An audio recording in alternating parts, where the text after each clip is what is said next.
जय शिवराय मित्रांनो, अंतरवाली सराटीमध्ये जरांगे पाटलाचा उपोषण तिसरा दिवस आहे. मित्रांनो, लांबून लांबून लोक येत आहेत जरांगे पाटलांना भेटायला, जरांगे पाटलाच्या उपोषणासाठी त्यांना साथ द्यायला, पाठबळ द्यायला. तर त्या ठिकाणीच काही आपल्या माता भगिनीने बघितलं की या ठिकाणी लांबून लांबून लोक येत आहेत आणि त्यांची जेवणाची व्यवस्था कशी असेल, काय हॉटेलमध्ये जातील, कधी जातील. आणि तुम्हाला तर माहिती वातावरण किती इकडं तणावाचं आहे सध्या अंतरवाली साईडमध्ये, रस्ते बंद आहेत. तर काही महिला आहेत त्यांनी त्यांच्या घरून आज या ठिकाणी स्वयंपाक जे आहे तयार करून आणलेला आहे.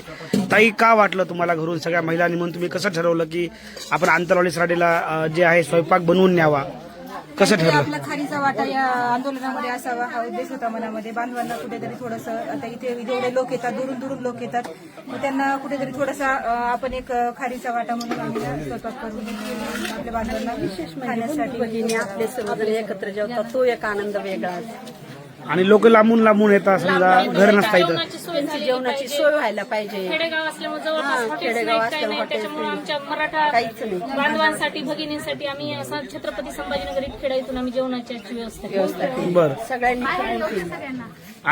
आणि भरपूर महिला आहेत बाकी, पण मला तिकडे आपण मुद्दामच हे जे जेवणाची व्यवस्था आहे, पाटील ज्या ठिकाणी उपोषणाला बसलेत त्याच्या थोड्या दूर अंतर आपले विजूभाऊ तारक ताई आहेत आपले, या ताईंना आपण सर्वजण ओळखतो. तर त्यांच्या घरापाशी आपण सर्वांनी या जेवणाची व्यवस्था ठेवली होती. कारण आंदोलनाच्या ठिकाणी चांगलं वाटणार पण नाही आपल्याला वाटलं, कारण पाटील उपाशी आपण कसं जेव्हा. खरं तर प्रत्येक मराठा बांधवाला जेवण जात नाहीये, पण दिवस दिवस इथं थांबायचं, उभं राहायचं, बाहेर गाव आलेलं असतात, कधी जेवण केलं माहित नसतं आपल्याला. तर जेवण तर त्या ठिकाणी भेटणं गरजेचं होतं.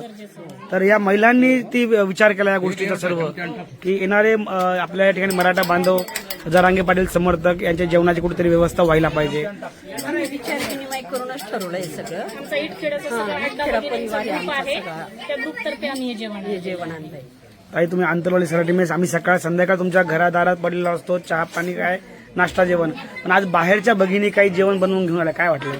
खूप चांगलं वाटलं ना, पण कारण आपण खातो पण दादा उपाशीच आहेत ना, नक्कीच. त्यांना पाण्याचा गोड पण नाहीये, त्यामुळं जेवताना सगळे लोक असे विचार करूनच जेवतात.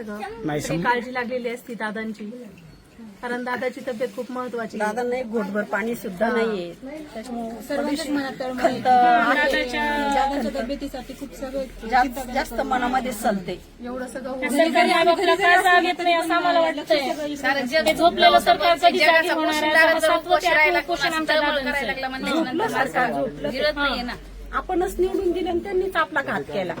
7व 8व आपल्या दादांचं उपोषण आहे, ते सरकार कुठलाच निर्णय घेत नाही. नेमकं सरकारच्या काय मनामध्ये आहे हेच आम्हाला आणखी समजलेलं नाही.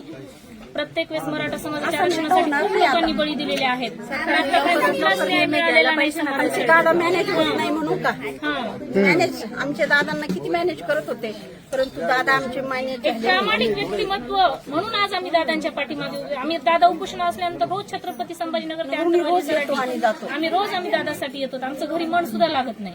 दादा इथं उपोषणाला असलेले असताना आम्ही रोज अंतरवाली सराटीला घरच्या मुलाबाळांची सोय, सगळ्या गोष्टी बाजूला ठेवून आम्ही इथं दादांच्या जवळ पाठबळ दादांना येत म्हणून आम्ही इथं उभे असतो.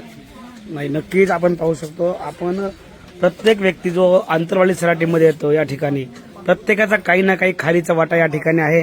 आपल्या आपल्या परीनं जे काही करता येईल समाजासाठी, या ठिकाणी आलेल्या आंदोलकांसाठी, जे भेट द्यायला येतात त्यांच्यासाठी प्रत्येक जण आपल्या आपल्या परीनं हे कार्य करतच आहे. छत्रपती शिवाजी महाराजांच्या काळात महिलांचा आदर केला जायचा, पण आता महिला रस्त्यावर उतरल्या तरी पण सरकारला जाग येत नाही. महिलांना गंमत बघते ते मराठ्याच्या महिला कशा रस्त्यावर उतरले त्याला हसते. महिलांना मार खावा लागतो, किती खेदाची बाब आहे म्हणजे सांगा. आता मराठ्याच्या महिलांनी त्यांना रस्त्यावर येऊ द्यायला नाही पाहिजे. नक्कीच जर आपल्या जरांगे पाटलांनी दादांच्या मागण्या जर मान्य झाल्या नाही तर आपण कुठल्याच आमदार खासदाराला रस्त्यामध्ये आणि गावामध्ये येऊ देणार नाहीत. मग आले तरी पण त्यांना चांगल्या पद्धतीने स्वागत करण्यात येईल. नक्कीच त्यांचं जरा वेगळ्या प्रकारे स्वागत करण्यात येईल असं महिलांचं म्हणणं आहे.